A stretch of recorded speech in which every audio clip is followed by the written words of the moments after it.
Bladder Meridian runs from above the horse's eye. It runs down the length of the spinal column on either side of the spinal column, anywhere from 2 to 3 inches off the center. From the point of the croup, it goes beside the hock, goes down the side of the leg, along the side the deep flexor tendon, passes over the fetlock, and it goes down to a point above the hoof. Sometimes to relax the horse to start, if your horse is a little tense, you can do little massages on his forehead like this. See his eyes? There we're looking. That's a good idea. That's a good, clear idea of a subtle response, softening of the eyes. If a horse is a little worried about you putting your hand on his poll because he's got tension up there, this is a very good place to start. Another little tip that I've found is if you put your hand up in front of a horse's face like this, a lot of times he's going to pull away. That scares him. If you have a horse that pulls away when you do that, I almost always start by putting my hand underneath on the side here. Putting my hand under here. That doesn't scare the horse. Reaching for his head often scares a horse if he's not familiar with you. And also if he has tension up there. So we'll start on his forehead, just to relax him. You see that look on his eyes? That's working. See his lips? Then we'll start here on the pole on the side, left side. We're going to go slowly, and you're going to watch his response.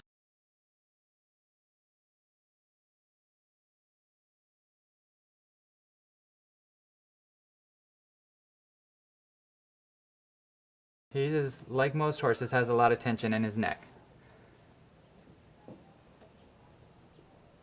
And I go so slow that he's paying attention and he's not interested in going anywhere, I hope. Or we have to start over.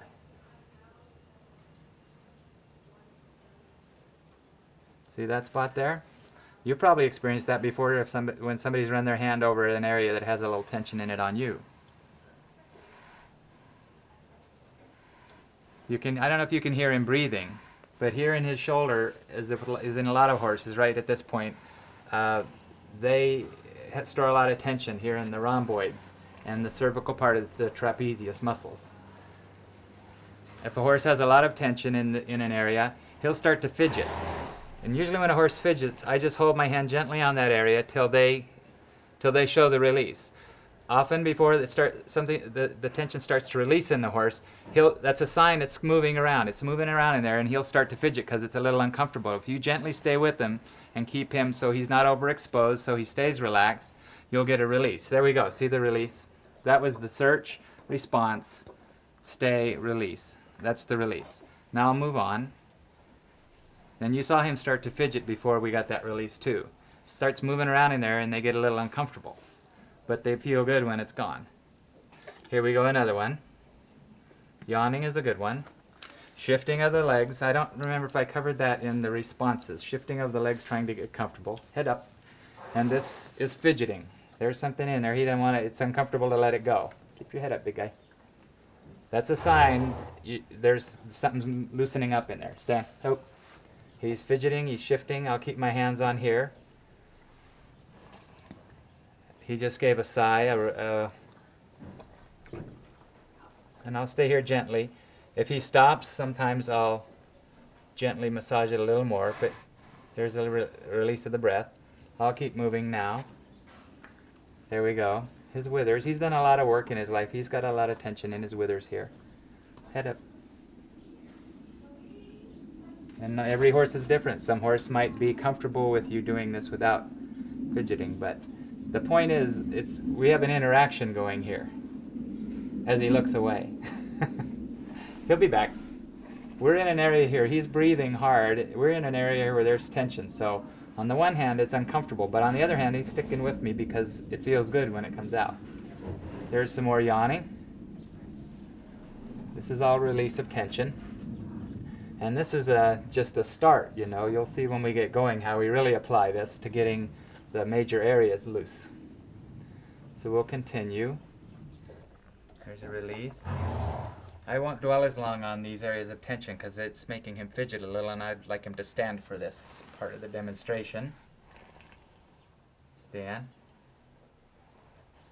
As we approach the point of the croup, which is the sacroiliac joint, we'll often find a lot of tension here, but they really like, you can sometimes just rest your hand on that point and get a release from a horse, but we'll be coming down, slowly down the poverty groove.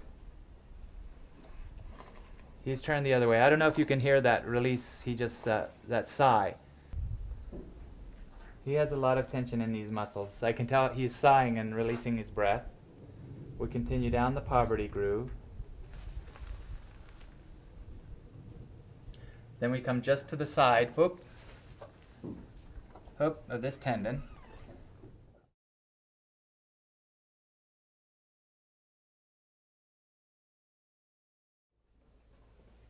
Alongside the hock. Then there's a groove between the flexor tendon and the hock bone.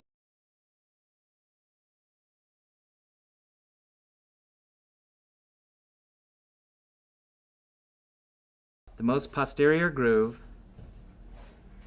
we follow that along just to the outside. If you were to draw a line down the back of the fetlock in the middle, just to this side of that, we go under the fetlock, under the sesamoid. He's giving me a release on that, he's licking. And this area to the final, oh big guy. I often get a lot of release with this just gentle touch. This is egg yolk touch. Down to the ting point, which is the termination of this meridian. The other ting points are, one on the anterior aspect of the coronary band on the front, corresponding posterior on the back in that indentation above the sesamoid. And then there are two midway between the anterior point and the bladder meridian point here and on the inside. I'll rest my fingers on these points and watch for the horse's response. Often you get a very big response if there's tension in that ting point.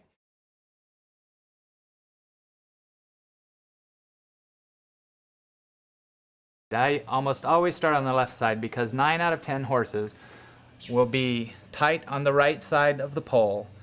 They'll have corresponding tension and stress on the right neck and shoulder, and corresponding tension and stress in the diagonal behind, which would be the left hind. So I don't know why it's 9 out of 10 horses. This is the way they are, and you'll notice that they say most horses that come off the track are that way. They don't bend easily to the right. I find that 9 out of 10 horses are that way naturally. That's my logic for starting on the left shoulder and the left pole, the left shoulder. That gets the horse relaxed on the easy side first. Then I go to the right pole and the right shoulder, because you've got part of it out. It's easier to get it out on the easy side first and then go to the hard side. Then I go down the right side to the right hind, which is the easier side.